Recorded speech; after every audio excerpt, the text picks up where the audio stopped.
The CRTC wants to know how radio, TV, and digital platforms in Canada can best meet the needs of Indigenous viewers, listeners, and content creators. Join the conversation today at crtc.gc.ca/indigenous-broadcasting. A message from the Government of Canada. Le CRTC veut savoir comment la radio, la télévision et les plateformes numériques au Canada peuvent mieux répondre aux besoins des spectateurs, auditeurs et créateurs de contenu autochtones. Joignez-vous à la conversation aujourd'hui au crtc.gc.ca/radiodiffusion-union autochtone. Un message du gouvernement du Canada.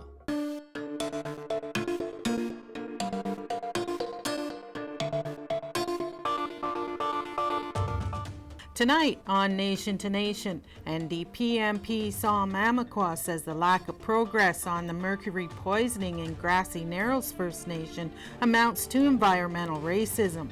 I see a lot of that type of racism, a lot of environmental racism that exists within across the country.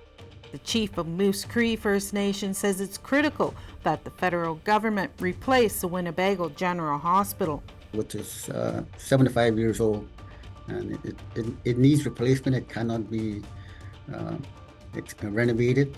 No more band-aid solutions. Veteran politician Charlie Angus is hanging up his political hat and won't seek re-election, but that won't be the last you'll hear of him.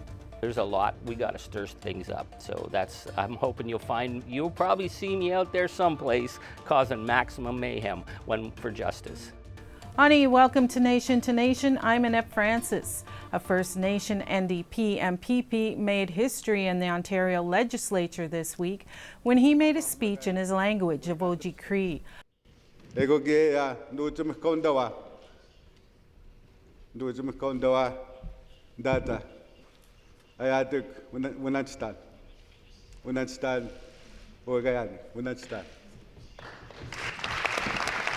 Following that, during question period, Sol Mamakwa and the leader of the opposition drilled the Ford government over a number of issues that affect First Nations.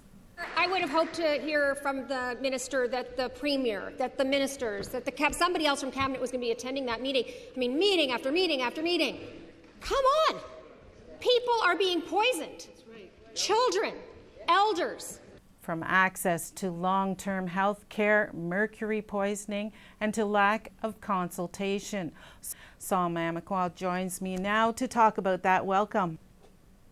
Thanks for having me. First, I'd like to congratulate you on a proud moment for the history books. Yeah, thanks for that. I really appreciate it. Your first question was about elder care in the north, specifically about the 76 long-term care beds in Sioux Lookout that was promised 6 years ago. You got that commitment from Premier Ford yesterday. What was that moment like? You know, I knew when I was asking my last supplementary, I saw the government house leader talking to the Premier and also the long-term care minister. And I knew that I was hoping that the Premier would get up and commit to that, and then he did. And I think that was a moment, where we've been waiting for 6 long years to be able to get that. And I think, when he did that, I went across and shook his hand, and I said, thank you for doing this. We need it so much. And I think when we talked and during question period in the middle of the floor, it was like, again, he said, you will be part of the sod turning event. So that's the commitment that we have, and that the people of Sioux Lookout and also the North were very happy to hear that, and because it's been a long time coming. As we heard earlier, the leader of the NDP, Merritt Stiles, drilled the Minister of Environment about ongoing mercury poisoning in Grassy Narrows First Nation. Why is this continuing to happen? I think they continue to allow the environmental minister, and they continue to not look at that they're continuing to fund, make sure the cleanup happens. And not only that, like to start looking at maybe stop putting other materials into the river, right? So, and I think we need to be able to stop those things and ensure that they, first of all, like they haven't commented. The government hasn't commented, and also the company hasn't commented on what's going on in the river, the Wabagun River, leading up to Grassy Narrows. And then I think the important issue here is that it's becoming worse than before, and that's the concerning part. And we need to be able to start the process of providing funds, resources to be able to do that cleanup. And it's expensive, but it needs to be done. The federal Green Party leader Elizabeth May introduced a private member's bill, C-226. Its aim is to develop a national strategy to prevent and address environmental racism. Do you believe this is needed, and would it help? I think certainly, I see a lot of that type of racism, a lot of environmental racism that exists within within across the country, within even in my riding, I see it, and I think that's important. That would be able to help try to address this issue that we're dealing with specifically in the Grassy Narrows and the Wabagun River system. In the meantime, though, these issues continue. What's it going to take to see action? I think first of all, like at the First Nation level, we need to come together, as nations. We need to come together as people and stand together, and I think bring that big voice. But also, I think it's important that governments need to provide resources to address those whatever because cleaning up and making sure that the environment is protected. It takes resources to be able to do that, and so I think that's really important to be able to do that.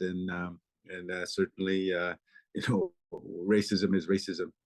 However you look at it, environmental racism, and we need to get away from stop being colonial, and I think that's part of the reason to be able to understand what other people need to understand what environmental racism is.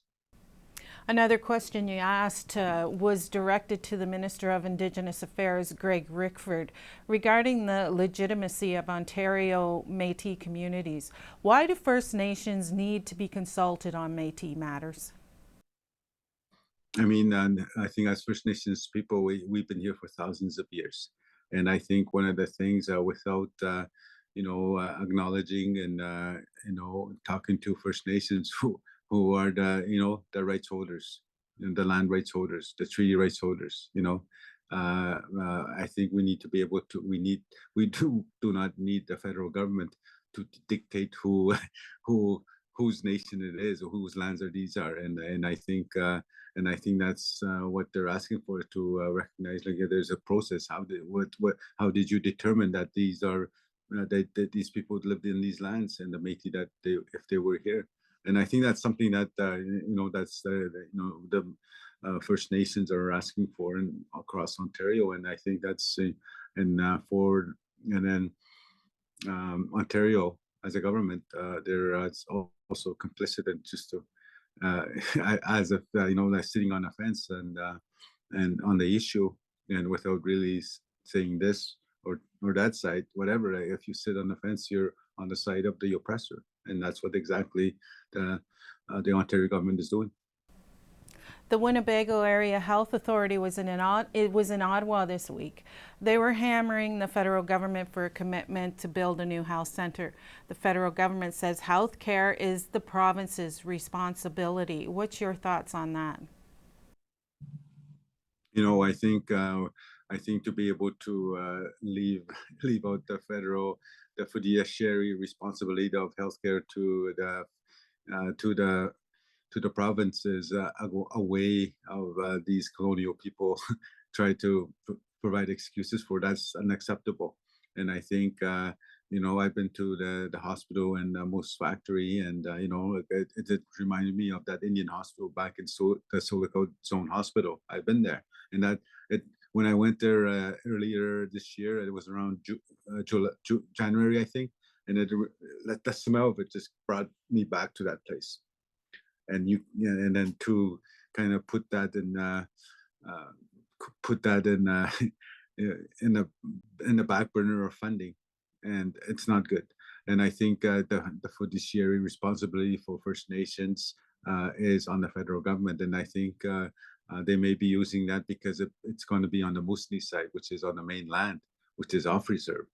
And I think maybe that's why they're doing it. I don't know, but it's just it should be a shared responsibility because it's it's going to service mostly First Nations, and to use that as an excuse that it's not theirs is a cop out. You cannot accept that. We cannot accept that that answer.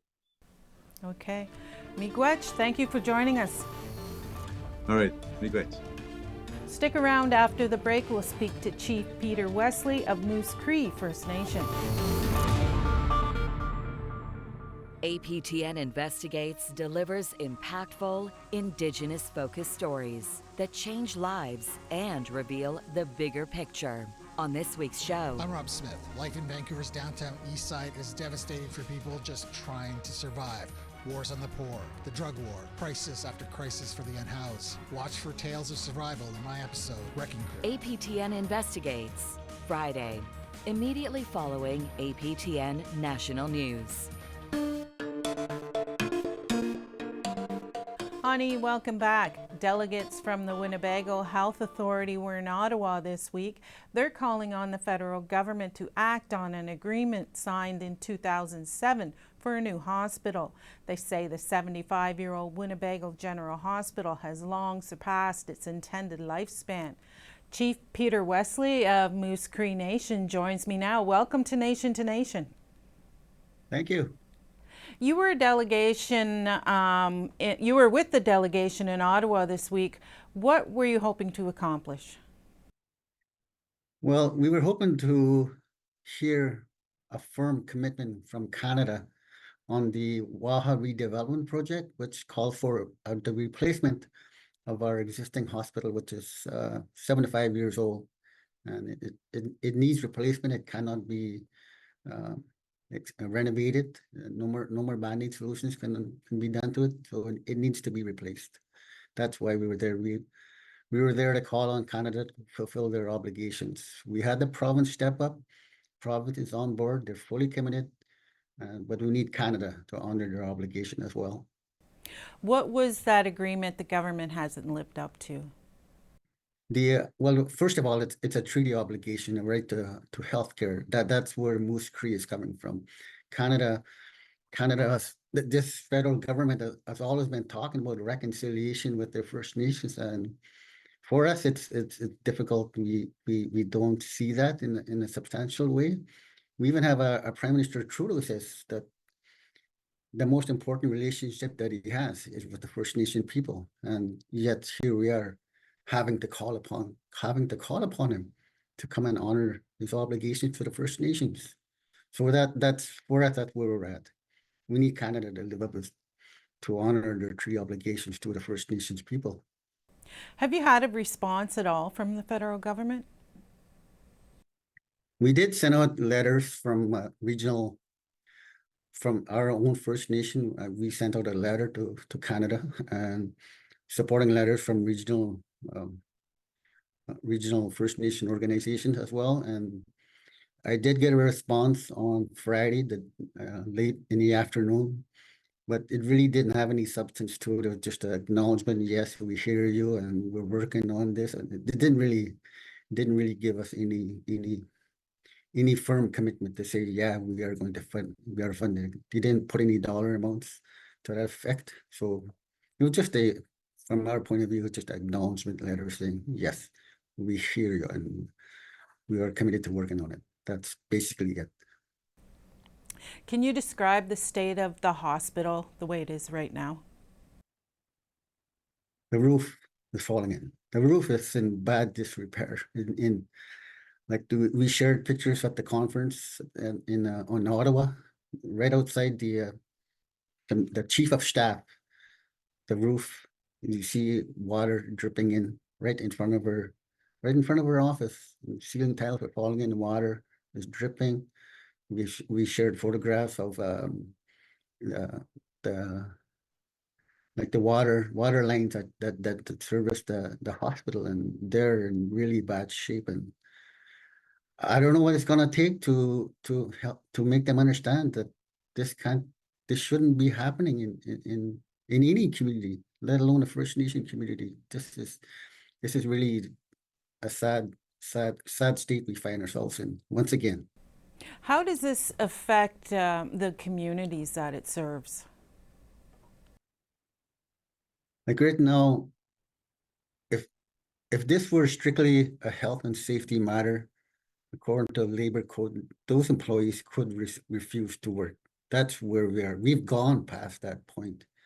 But because it's a regional hospital, it service not only Moose Factory and Moose Need Services, Kasatchewan, Fort Albany, Athabasca, Pewanak, they're all relying on this facility to receive healthcare services. And the current state that it's in, it makes it challenging. And I really commend the staff that are there and continue to work there and to provide the service. But it can't be tolerated going forward. And this government always talks about reconciliation. Is this reconciliation to allow your partner to continue to work in this kind of building, this kind of environment? It's not acceptable. It needs to change. We need Canada to step up. The federal government told us it is working with the province on a path forward. What's wrong with that? What do you see in that statement? What's your thoughts? It just goes back to the letter that we received from them. It's all talk until they firmly commit funding. And then we can begin to see substance to what they're saying. Until they firmly commit money to this building, to this new hospital, and then we'll be happy to see progress. Because right now, like I said, it's just talk. It's just reflective of the letter that I received. Same thing. We're committed. So show us. And I extended that invitation to Prime Minister Trudeau to come to Moose Factory. See if that's what it takes, come to Moose Factory. I'd be more than willing to show you. What's the next step? We need to continue to keep pressure on them. We need to keep the story out there. And like, I'd hate the next media release to be where the roof would cave in or something catastrophic like that to happen. Is that would be the next step that would get this government to move on this file? Is that what it's going to take? I'd rather Canada needs to step up now. It just cannot continue. You talk about reconciliation, then step forward and make it happen. You are our treaty partner, and we need you at this table. According to the CEO on Monday, some programs are not being offered at that hospital, and some patients need to be flown out of the community. What types of programs are being affected by this as well? One that she spoke of at the press conference by the chief of staff is the obstetrician services. First Nation,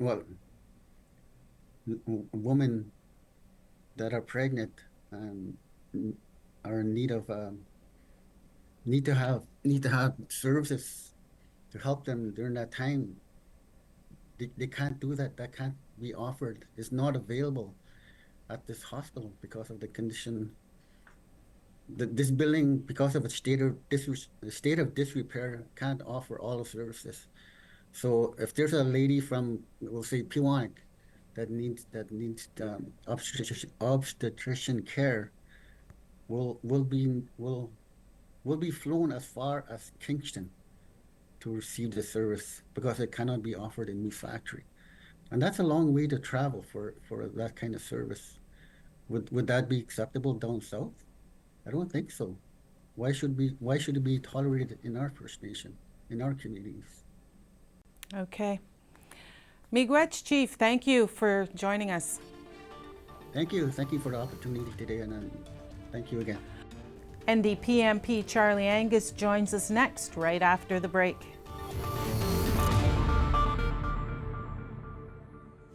Hello, I'm Rick Harp, host of APTN News Brief, a daily podcast version of the nightly broadcast of APTN National News. Available on all major podcast platforms, APTN News Brief is your quick way to hear the headlines every weekday morning. Learn more at aptnnews.ca/podcasts. Ani, welcome back. Our next guest recently announced he will not run in the next federal election. He's been a constant voice for Indigenous communities over the past 2 decades. He's been known to badger the opposition during question period and stand up for the underdog. During his 20 years as an NDP MP, Charlie Angus has fought for justice in his riding of Timmins, James Bay, and right across the country. Charlie Angus joins me now. Welcome to Nation to Nation. So great to be back on the show. So the Weeneebayko Health Authority was in Ottawa this week. They were in Ottawa this week pushing the federal government to live up to its agreement for a new health facility. You stood up in the House of Commons last Friday about the same lack of commitment. The federal government told us it is working with the province of Ontario on a path forward. What's the matter with that? I'm shocked that at this stage in the process, the federal government walked away, sent all this chaos and panic. I mean, this is 20 years of negotiating. People need to really think of the situation in James Bay where we had states of emergency over the lack of health care. The existing federal hospital there, it's an old TB sanatorium. I mean, it looks like it's from the 1950s. Like nobody else would ever put up with a hospital like that. Why should James Bay people have to put up with that? This was at the 11th hour. The federal government walked away. Now they're panicking, but they're creating more chaos. What we need to hear from Minister Hadju, is she going to fund this project, yes or no? Because construction season is a narrow window. Everybody knows that. We're going to be in winter soon enough. And if this project doesn't go this year, the costs are going to go up. We don't want Doug Ford. I mean, God, we got Doug Ford at the table of all people. We don't want him walking. We have construction contracts. Everything's ready to go. This government cannot walk away on that commitment now. Why does this continue to happen in First Nations communities? Not just this issue, but other issues as well, similar. When I first got elected, I was very naive. I thought, well, maybe we could fix the system. But, the system isn't broken. It was built that way. It was built as a colonial system that continues to underfund, under-respect, and walk away on commitments. And I don't think Minister Hadju's a bad person, but government will say, well, we have limited money. They always say they have limited money. You don't say that to communities down south and urban centers when they're going to build a hospital or you're going to build a school or you're going to build infrastructure. You build proper infrastructure. We've gone too long up in Treaty 9 with underfunded services, the lack of treatment, the lack of respect. And WAHA, to me, the walking away on that is just it's an unacceptable slap in the face. And it's up to Minister Hadju. She can tell her department, fix this and fix it now. You've announced that you'll be walking away from politics. You won't be seeking a re-election. Why? My riding now is bigger than the United Kingdom. And the Electoral Boundary Commission changes came in, and they somehow feel that in the far north we're overrepresented, and they wanted to add an extra 20,000 square kilometers, a bunch of new communities. It means I'd be on the road all the time, and 20 years I've been a part-time dad, part-time husband. I've been away from my community. People have come and gone. I don't know. I go home and I don't recognize people. I feel I owe it to my family to be a little more rooted in the north, get off that road, but also rooted in the issues of the north. I'm not going away from my region. We have a lot of battles there, and I'm hoping to find new ways to be of help. You've been a huge advocate for First Nations. Is there something that you worked on that was quite difficult for you personally? Well, when I was first elected, we were 6 months in and we had the Kishetchewan water crisis, and we had to have the full evacuation of the community. And in those days, it was just considered, sad but normal that bad water was on reserve. And after the Kishetchewan water battle, it was never acceptable again. We've had many years of fights, but it was never acceptable after that. Soon after that, I was plunged into the Attawapiskat school fight where the children were being educated in what looked like, prisoner of war camp, broken down portables on a toxic zone that was making them sick. That fight was probably the moment my greatest pride in getting to work with young, like Shannon Kustashin, the young youth leader. And when we lost Shannon, I couldn't talk about her for years without crying, because when you see young people who are burning with fire, and we need young heroes. But then the other young people came up, and as the member of parliament, as the old white guy with the white hair, being there with them and seeing them take it on, and they are going ahead with it. It's their voices that are in the front now. I've seen all that happen, and that's a powerful thing to witness. Is there something you hope to accomplish before you leave? We have a crisis right now, the planetary crisis, and Canada is still living in doing the work of big oil, and we can't go on like this. So I'm really turning my focus now to ratcheting up the pressure to expose the power of the petrostate in this country, the damage that they're doing, they're knowingly doing, and the complicity of government. And this is a fight that I think has to carry on. I'm hoping I'll be able to carry it on in some ways after I leave, but this is where I'm focused right now. Is we have a moment where either we're going to stand up as a species, or we're going to let the next generation perish, and we can't allow that to happen. Is there something you hope you will be remembered for? I came to stir the pot. I'm hoping people think that I stirred it up a little bit.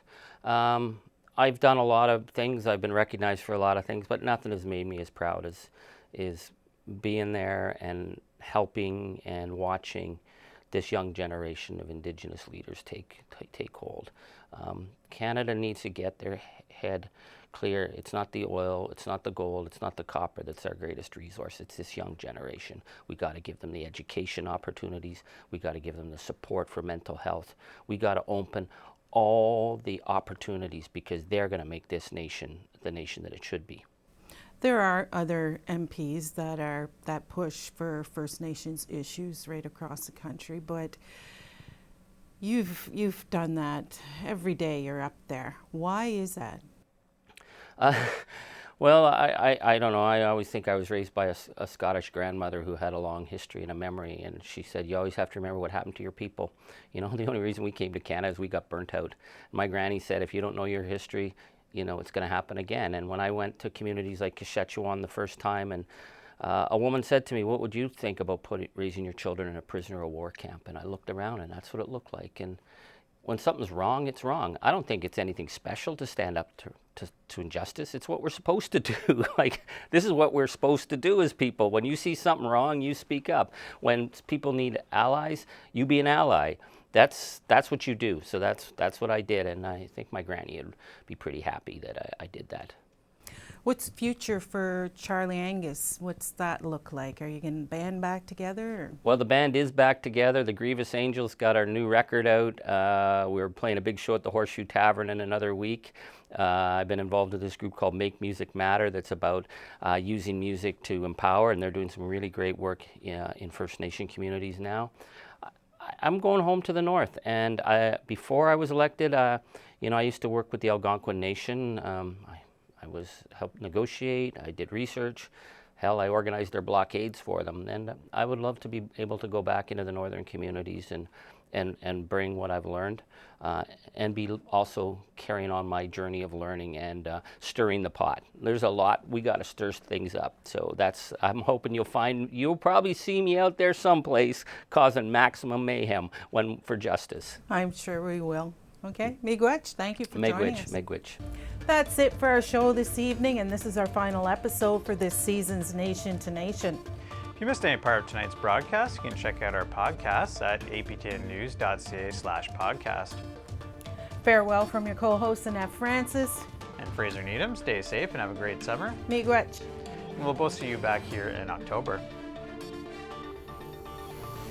Canada, we need you to step up. Prime Minister Trudeau, we need you to step up.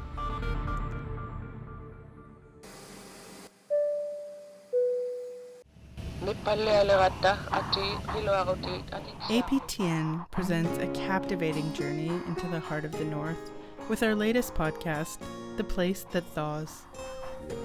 some areas that used to be safe are no longer safe. Hosted by me, Danielle Parody. Join us as we uncover the intricacies of life on a changing coast. Subscribe and listen to The Place That Thaws.